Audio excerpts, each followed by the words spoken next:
Alain, propos d'un Normand. Métempsychose. Le philosophe au champ me dit, en frappant la terre de sa canne, ce que l'on appelle la mort n'est que l'oubli définitif d'une petite histoire qui n'est jamais très intéressante, et qui même tourne allègre à mesure que l'on vieillit. Après ma mort, tout continue, la vie, la conscience, la pensée. La survie est immédiate. J'aime l'idée à l'état naissant. Celle-là n'était pas encore bien nettoyée, néanmoins vivante et forte. Je lui répondis, si un sauvage formait cette idée-là, et y croyait naïvement, au lieu de la faire grandir selon la pensée, nous verrions naître quelque mythologie puérile. Et la catholique est peut-être la plus puérile de toutes, avec ces individus qui ont commencé et qui ne finissent point, enfin qui vieillissent le long des temps sans jamais réellement renaître. Oui, dit le philosophe, renaître, c'est renaître jeune, ou alors à quoi bon? Jeune, lui dis-je, oui, jeune, c'est-à-dire sans souvenir encore, avec le trésor de l'expérience commune seulement. Mais, dit-il, la métempsychose des anciens, ou voyage des âmes rajeunies et sans mémoire, était bien plus près d'une bonne description de la chose que les subtilités de nos théologiens, avec leurs âmes bien polies, bien vieillies, bien courtisanes, et récompensées par un tabouret au pied du trône.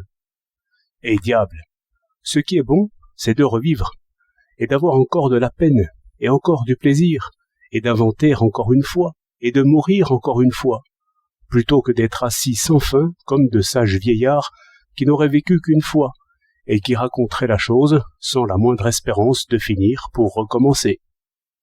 Oui, lui dis-je, mais venons au positif. Nous ne considérons pas assez que la planète pense. Là-dessus, il frappait encore la Terre. Oui, car nous ne sommes point descendus de là-haut, mais bien nés de la Terre. Et nous pensons avec les forces de la Terre, comme le végétal pousse selon les forces de la Terre.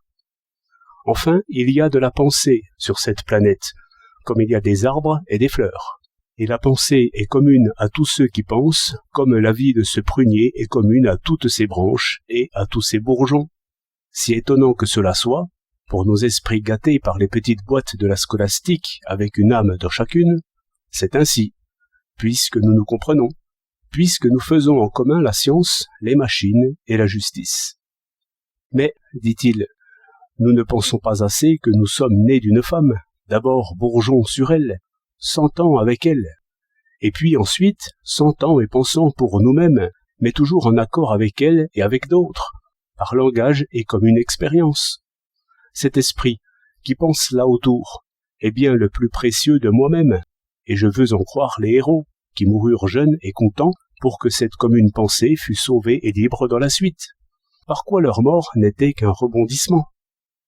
Oui, mais, lui dis-je, il faut tenir ferme contre les niais théologiens, et même contre les spirites, qui retombent toujours à vouloir qu'aucun esprit n'oublie jamais rien, et vieillissent éternellement, alors que j'oublie tous les jours, et joyeusement, comme on secoue la boue de ses pieds.